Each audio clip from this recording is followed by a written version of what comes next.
Экономика ирашты фарштатыл санкций тираштык зартуй оперативон штаба амбырдым. Амытайық Исавады шардар занайты бариш. Нахашко той IT-технологийта социалоны хош сарджитан, ама инвест проекта куда хашткон саунс уул. Намасон райрашты комитеты шардар гахаты Даниил нахаштамгашка федералоным вожадыл араш саунс аллы хожон мазалты. Ног технологий тылчиархай удонан даттанс гранта, ахушканын сахсай фарашты уима IT-специалистан хождарканын шассаран ваварта. Фаллой министр Хадивак Маматы Анджела и информации магашка республика Илаварцау фанзайх шажалы хожон фитоны. Дугунар тазы бахашканын с федералон бюджетой артанартата регионалон кажная. Якуды магашка Хисавады шайракхаш ша автекта биран каманешты усыбинон там факашын. Жагам сагатирштон фацакты ю хаштканы социалон контракт кайхонын суим. Проектор уаджа хошсух бинонты материалон вавар памафа хошдаруа. Умывалдай ноджифа женой куштабанатта. Динамика тоже есть. Отрасль занимается реализацией всех программ, которые сегодня существуют.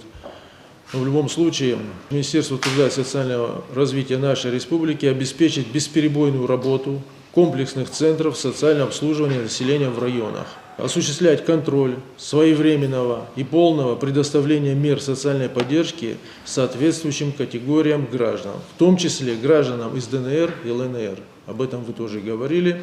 Здесь нужно больше уделять внимание. Особое внимание уделить выплатам пособий детям от 3 до 7 и от 8 до 17 лет.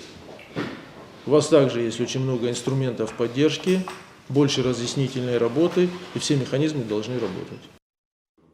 Экономикон рашты министр кучиды жаур жардолар лаункота сагат ириштуна экономика ражмака ираканзышты фонд ахшчак проекты. Бахар сылканзышты шайсы пар миллиарды. Алкасыдар экономика ираштын ногуцев рацын. Обеспечить постоянный мониторинг, реализацию инвестиционных проектов на территории республики.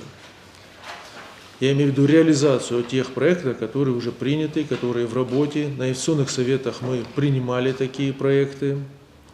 Как они реализуются, что сделано. Потому что мы с вами понимаем, это рабочие места дополнительные, отчисления в бюджет. Это динамика развития нашей республики. Поэтому они должны быть на контроле. Информировать о мерах поддержки. Сегодня механизмов у нас очень много. Я еще раз повторюсь, федеральных, региональных. И как мы отмечаем, что все-таки информационное сопровождение здесь недостаточное. Прошу активизировать по всем направлениям.